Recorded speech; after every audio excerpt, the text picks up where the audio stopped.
ஒரே கட்சியில துணை பொதுச் செயலாளரும் தலைவர் அண்ணன் தொல் திருமாவளவன் இருக்கிறாங்கன்னா என்னை பொறுத்தவரை இந்த கட்சி அண்ணன் தொல் திருமாவளவன் அவர்கள் கட்டுப்பாட்டில் இல்லை. இந்த கட்சி அந்த லாட்டரி விற்பனை செய்யக்கூடியவருடைய மருமகனுடைய கையில தான் அந்த கட்சி இருக்கு. தெள்ளத்தெளி அரசியல் தெரியக்கூடிய எல்லோருக்கும் தெரியும்.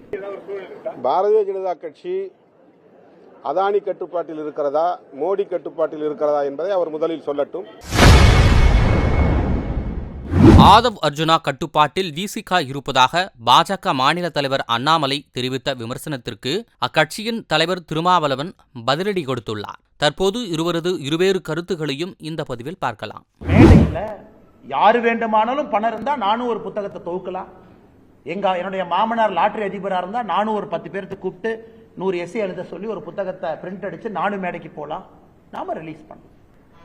அதனால் தமிழகத்தினுடைய அரசியல் போக்கு எந்த அளவுக்கு போகுது அப்படிங்கிறது தான் கேள்விக்குறி.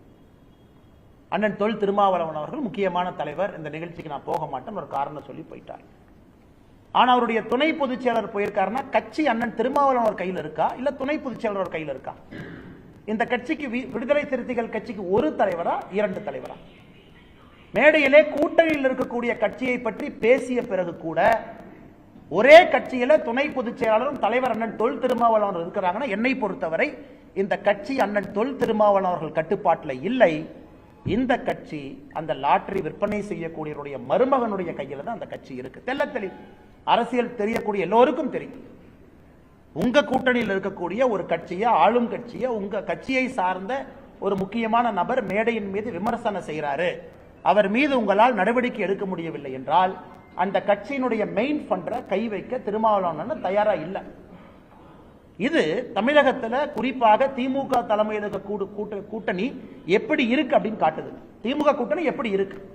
எல்லாரும் பவர்ல இருக்கிறனால ஒட்டி இருக்கிறாங்க, பணங்காசுக்காக ஒட்டி இருக்கிறாங்களா அப்படிங்கிற கேள்வியை இது எழுப்புகிறது.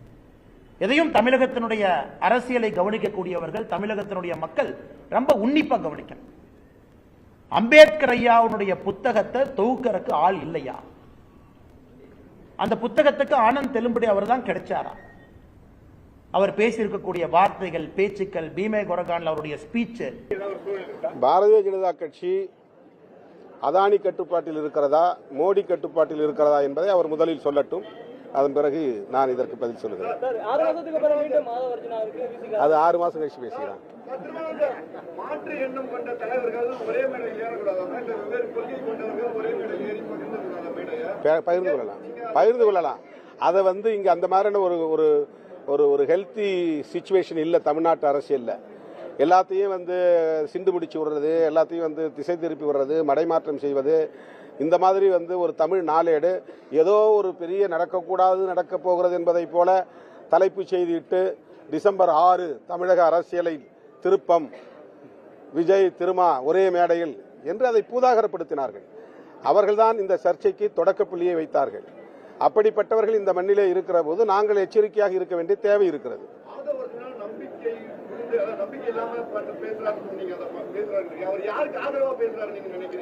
அவரு